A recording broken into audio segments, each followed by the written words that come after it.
As much as they say they want it, both video game fans, as well as publishers, really don't like change. Gravitating towards certain genres, trends, and styles of games we're all used to, there's a reason why developers try to create experiences that players are familiar with. Consequently, while these trends obviously eventually stagnate, games that try to do something new too early are often ignored, criticized, and eventually forgotten about entirely. Which is a shame, because some of the pioneering titles in the medium's history, your Grand Theft Autos, Resident Evils, and Modern Warfares, would never have happened if others hadn't tried and failed to push new ideas beforehand. Risking revolutionary gameplay styles that would later be picked up and subsequently perfected by other releases. If these ambitious titles came out in another time, they'd easily be considered some of the most significant releases in gaming history. I'm Josh from WhatCulture.com, and these are 10 underrated video games nobody appreciated in their time.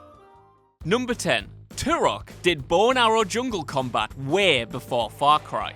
Although it was derided as being uninspired at the time, 2008's reboot of the TUROK series actually adopted some rather impressive gameplay mechanics that would go on to become hugely popular in the years following its release. In particular, the game got in on the stalking enemies from the shadows and striking with the silent bow and arrow trend long before the likes of Tomb Raider or Far Cry 3 were even in pre-production. That gameplay loop was just as enjoyable in TUROK though, made even better at the time by the title's impressive technical features like dynamic grass that actually reacted to your movements rather than just disappearing once you passed through it. Believe me, that was a mind blower back in 2008. It was far from perfect, of course, but considering how much flack the reboot got when it launched for having no original ideas, it should be recognized for establishing a gameplay focus that would dominate the biggest releases in the following years.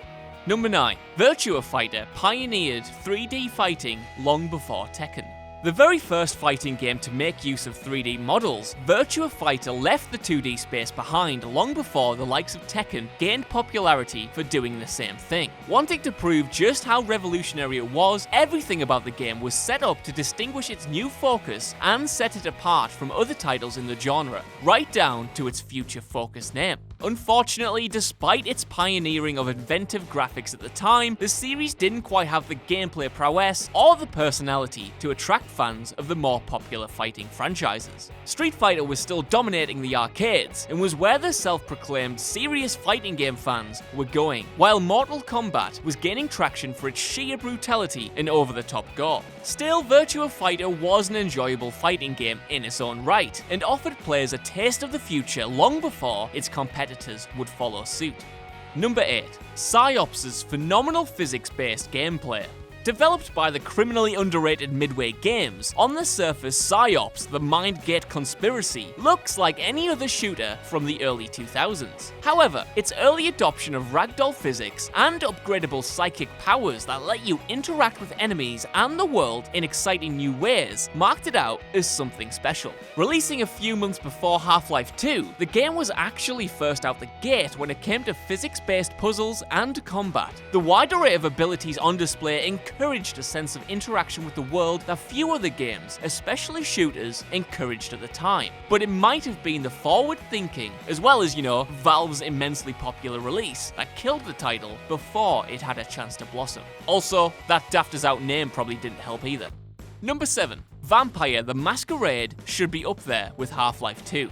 One of the first games to use Valve's Source engine, Vampire: The Masquerade was a technical marvel when it released back in 2004. Unlike other first-person shooters, Vampire put the focus on interacting with NPCs and enemies, requiring an animation system that far exceeded what other games in the genre were capable of. Where other releases would feature around 20 character models, this ambitious title had around 150, with an animation pool that reached 3,000 individual assets. It doesn't sound like much now, but back in the day, this was huge. Consequently, characters in the game looked better than ever, boasting lifelike animations and facial expressions. But unfortunately, so much time was spent perfecting these systems that the game itself wasn't finished on time, and was eventually rushed out. Suffering from a truncated development period, the title was already handicapped when it hit shelves, and it didn't help that its direct competition was Half-Life 2.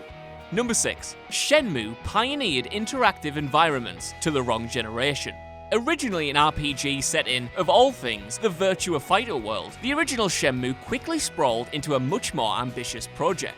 By far one of the most expensive games of its time, the innovative title eschewed conventional gameplay mechanics and offered something much more character-focused and closer to adventure titles than regular open-world affairs. Featuring one of the first persistent worlds of its kind, the sandbox of Shenmue felt like a real lived-in place that would react to your every move. Unfortunately though, because it lacked the set pieces or the anarchy that everyone wanted from open world games at the time, Shenmue was a failure even in spite of its loyal cult following. These days, thanks to the likes of Persona and Yakuza, there's a big market for alternative experiences like it, but at the time this ambitious project couldn't find the audience it needed to survive.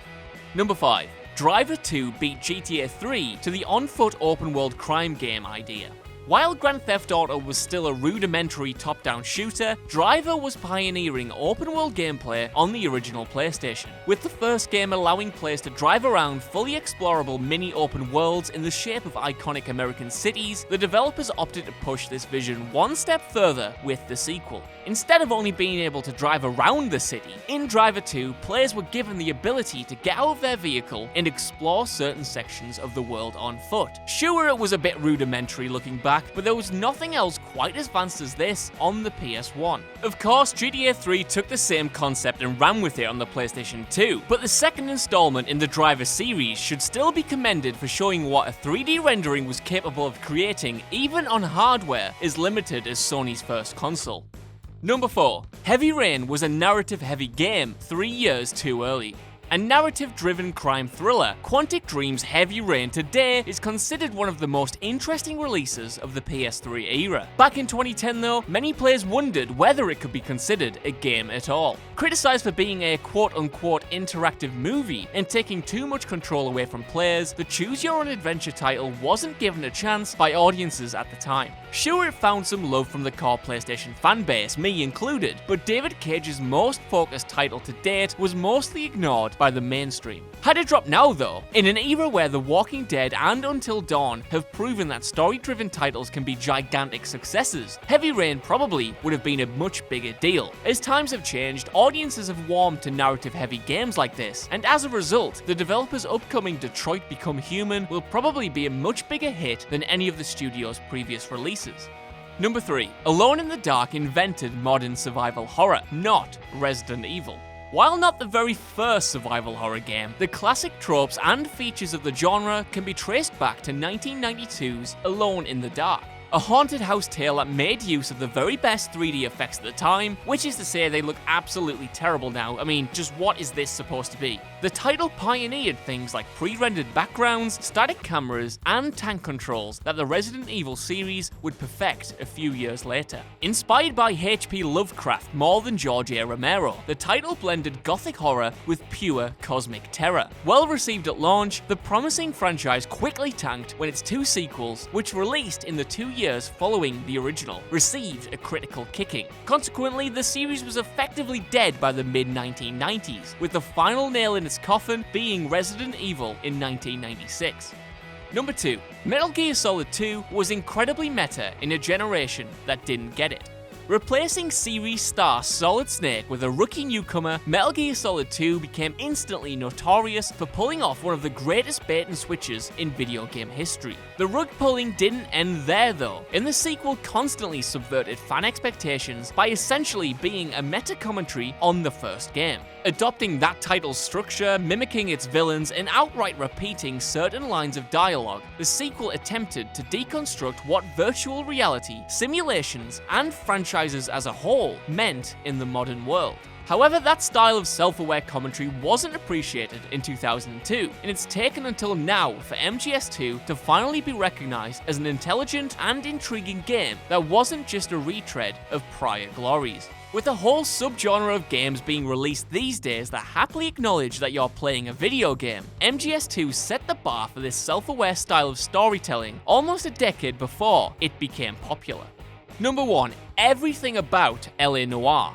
Picked up by Rockstar after the game was languishing in development hell, the developers reworked this period detective piece, LA Noire, into something more closely resembling their other popular franchises. Consequently, it made a splash when it released back in 2011, but a lot of players were put off by the lack of action and focus on classic adventure game mechanics. Instead of centering the game around shootouts and car chases, the bulk of the title was spent looking around crime scenes for clues, interrogating suspects, or just outright threatening them, and piecing together a criminal conspiracy that had infiltrated every level of 1940s Los Angeles. While some loved LA Noire's brand of adventure gameplay, others weren't ready for a big blockbuster release that asked them to do more walking than shooting, and as a result, the franchise has been dormant ever since.